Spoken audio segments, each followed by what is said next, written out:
تعرضت طفلة في ربيعها السادس لطلق عشوائي من سلاح ناري متمثل في بندقية صيد أثناء تواجدها في حفل زفاف بقرية برج عريمة بلدية بنو السوس ولاية تلمسان.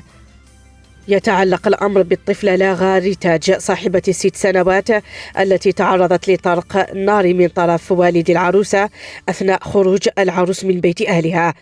وحسب مصادرنا فقد حولت على جناح السرعة من طرف أفراد الحماية المدنية إلى القطاع الصحي ببرج عريمة ومن ثم إلى مستشفى الرمشي أين وافتها المنية بذات المستشفى حسب تصريح الطبيب، في حين تناقلت مصالح الأمنية التي فتحت تحقيق للوقوف على ملابسة هذه الحديثة الأليمة.